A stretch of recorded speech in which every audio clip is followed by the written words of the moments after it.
Shalom, nama saya Lia, saya melayani di Shalom Kid. Hari ini saya ingin menceritakan tentang kasih, kebaikan, dan mujizat Tuhan yang terjadi dalam hidup saya.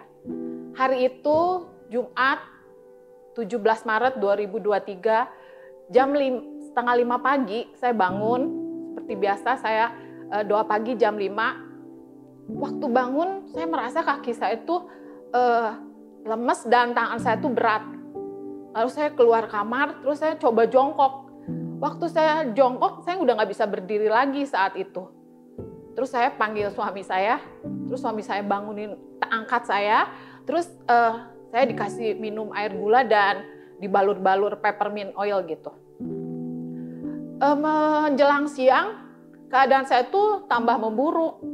Naik tangga pun saya udah nggak bisa. Setengah jalan saya udah nggak bisa naik ke atas lagi.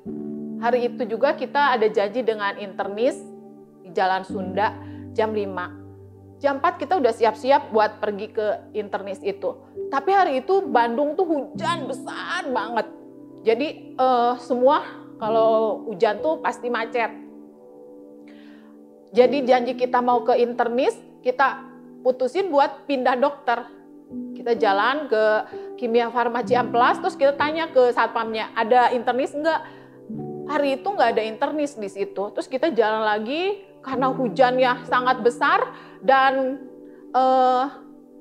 saya udah semakin lemah. Saya tuh udah naik ke mobil aja udah susah. Buka pintu mobil saya udah nggak bisa. Buka jendela mobil udah nggak bisa. Saya tuh udah lemah banget. Terus kita jalan terus karena hujan besar, macet. Kita sampai di perempatan Sulanjana. Nah di perempatan Sulanjana itu kita stuck di situ. Terus kata suami saya ada Kimia Farma di sebelah kiri. Terus kata suami saya, coba tanya ada internis nggak di situ. Terus saya tanya ke satpamnya, ada internis? Oh nggak ada internis katanya. Terus kita tutup lagi karena masih macet. Jadi tunggu, pas tunggu lagi terus kita lihat pelang-pelang dokter gitu. Gimana kok ke dokter syaraf? Kata suami saya. Terus oh iya cobain aja dokter syaraf. Saya tanya lagi ke satpamnya, Pak ada dokter syaraf? Ada, tapi udah tutup. Dokternya belum pulang. Langsung kita belokin masuk ke Kimia Farma Sulanjana. Akhirnya kita ke dokter syaraf. Keluar dari mobil saya itu udah lemes banget. Saya sampai mau jatuh di pelataran parkir Kimia Farma itu. Saya harus ditolong sama satpam di situ. Masuklah kita ke Kimia Farma Sulanjana. Kita bertemu dengan seorang dokter syaraf yang baik. Terus saya diperiksa sebentar. Di situ kalau saya ingat lagi hari itu, saya bersyukur sama Tuhan. Tuhan pakai kuasanya atas alam ini sehingga hujan besar banget. Sehingga saya harus diarahkan sama Tuhan ke dokter syaraf. Saya nggak tahu kalau hari itu saya nggak ada hujan besar, saya masuk ke dokter internis, mungkin hari ini saya nggak ada di sini. Saya bersyukur sama Tuhan, saya bisa ketemu dokter syaraf. Dokter syaraf itu merujuk saya langsung ke Boromius. Ibu harus diopnam, dia kasih surat rujukan dengan medical check up yang harus saya lakukan. Saya harus diperiksa darah lengkap, jantung, paru-paru, semuanya harus diperiksa. Dan dia menyarankan saya diopnam. Malam itu setelah selesai di medical check up, saya diopnam di rumah sakit.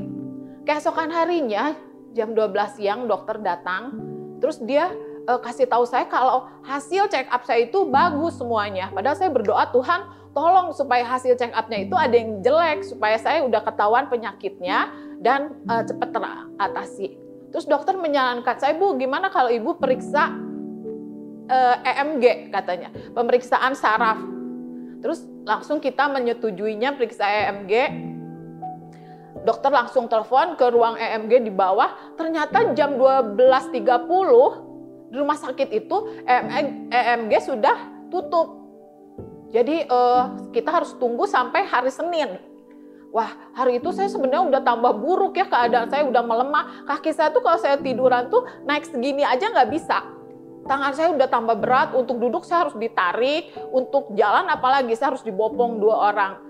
Pokoknya tambah memburuk. Dan hari Sabtu, hari Minggu itu adalah benar-benar hari yang buruk buat saya. Saya khawatir, saya takut. Saya pikiran-pikiran buruk dalam pikiran saya tuh terus berkecamuk. Saya nangis terus karena saya mikir gimana saya kalau saya nggak bisa jalan, tambah memburuk gitu.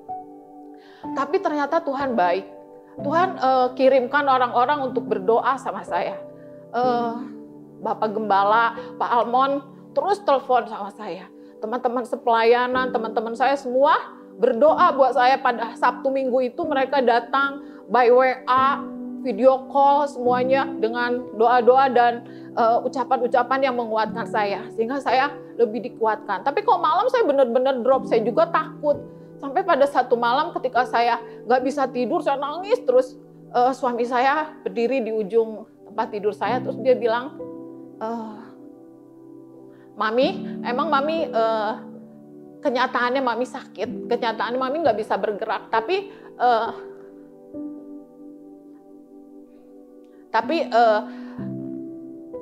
kebenarannya Tuhan udah campur tangan dalam hidup Mami, Tuhan udah angkat semuanya. Tuhan di kayu salib Tuhan udah menang katanya. Itu terus yang dia ucapkan terus masuk dalam hati saya. Saya terus dengung-dengungkan itu di pikiran saya. Hari Senin pagi-pagi saya disiapkan untuk diperiksa EMG. Tapi begitu saya mau masuk ke ruang EMG, saya ingat banget ada telepon berdering. Ternyata Bapak Gembala, Pak Almon tuh telepon tepat waktunya waktu saya mau diperiksa EMG itu. Kita berdoa bersama-sama di depan dokternya juga, dan saya bersyukur itu menjadi kekuatan buat saya. Gak lama periksa EMG, dokter sudah memvonis saya menderita GBS. GBS adalah penyakit syaraf yang disebabkan oleh bakteri yang menyerang syaraf-syaraf tepi. Dan penyakit itu berlomba dengan waktu. Untuk memburuk tuh cepet-cepetan sama waktu. Kalau kaki saya tadinya yang udah lumpuh, udah lemah, naik ke atas terus, bisa sampai mata, dan terakhir bisa sampai ke syaraf pernapasan saya. Dan obat yang dianjurkan untuk saya pada saat itu adalah Gamaras. Saya harus diinfus 8 vial Gamaras selama 5 hari berturut-turut. Gamaras adalah obat yang pada zaman COVID adalah obat langka dan sangat mahal. Saat ini mungkin Gamaras banyak, tapi harganya tetap mahal. Tapi kita memutuskan untuk saya diinfus dengan Gamaras. Ternyata diinfus dengan Gamaras itu saya harus masuk ke ICU. Di situ saya menyadari betapa Tuhan baik buat saya. Dia melakukan penundaan 2 hari di hari Sabtu dan hari Minggu itu untuk menguatkan saya. Kalau pada hari Sabtu saya harus udah langsung divonis dengan GBS, mungkin saya nggak akan sekuat hari itu. Tuhan kirim orang-orang untuk berdoa, menguatkan saya dengan kata-katanya, dengan doa-doanya, sehingga pada saat saya divonis GBS dan saya harus masuk ke dalam ICU adalah saya udah disiapkan, saya udah kuat. Tuhan baik. Masuk ke ICU, saya disiapkan, tidak ada satu barang pun yang boleh menempel di tubuh saya. Semuanya harus dilepas, ditinggalkan. Saya hanya boleh masuk dengan nggak ada satu barang pun. Di ICU tuh saya satu kamar sendiri di ujung, dan mungkin satu bangsal itu cuma saya satu-satunya orang yang sadar. Di ICU saya sudah disiapkan untuk diinfus dengan Gamaras itu.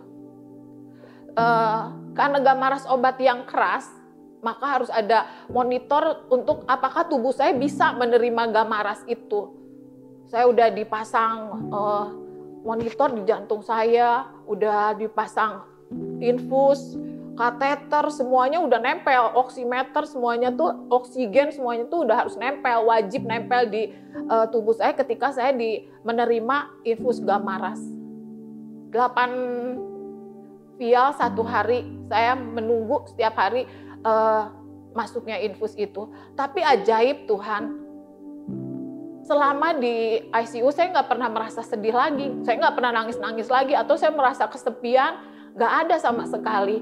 Karena saya tahu Tuhan ada bersama dengan saya. Dia tuh baik banget selama di ICU, saya tenang aja. Lagian di ICU tuh cuman ada satu orang yang boleh nengok saya. Itu pun harus di depan sana, nggak boleh deket-deket sama saya. Saya sendirian, bener-bener sendirian. Tuhan kita adalah Tuhan yang kreatif. Selama di ICU, suami saya bilang, Mami nyanyi aja katanya. Nah selama di ICU bener-bener saya tuh nyanyi. Tuhan juga siapkan pujian dia ajaib bener. Dia tuh kasih saya pujian yang ada di kepala saya cuma satu itu. Satu pujian yang saya juga nggak tahu judulnya apa, saya juga nggak tahu penyanyinya siapa, saya juga nggak tahu depannya apa. Cuman saya tahu refrennya sedikit. Dan itu pujian yang terus saya nyanyikan di situ. Cuma satu bait tapi saya nyanyikan itu menjadi kekuatan buat saya. 5 hari 6 malam saya di ICU. Dan pada hari ke-6 saya boleh masuk lagi ke ruang perawatan biasa. Tapi saya juga masih lemah di situ. Saya belum bisa berdiri, saya belum bisa makan sendiri, atau saya belum bisa berjalan juga. Masih ada terapi-terapi yang harus saya ikuti. Saya harus fisioterapi. Saya harus belajar nulis lagi, saya harus belajar jalan jongkok, itu tuh udah nggak bisa buat saya waktu itu. Terus dokter bilang kalau proses penyembuhan saya tuh akan memakan waktu 6 sampai 12 bulan. Dan saya harus rajin fisioterapi, terapi okupansi, saya harus rajin tusuk jarum. Terus dokter, kalau saya rajin itu saya akan sembuh dalam 6 sampai 12 bulan. Tapi ajaib Tuhan, 2 bulan saya udah bisa berjalan lagi, saya udah bisa jongkok, udah bisa duduk, bisa bangun, saya udah bisa nulis lagi. Semua karena kebaikan Tuhan di hidup saya. Ya saudara-saudara, itu kesaksian dalam hidup saya.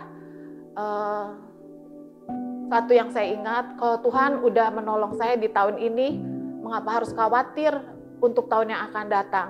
Yesus Immanuel, Tuhan yang mengerti.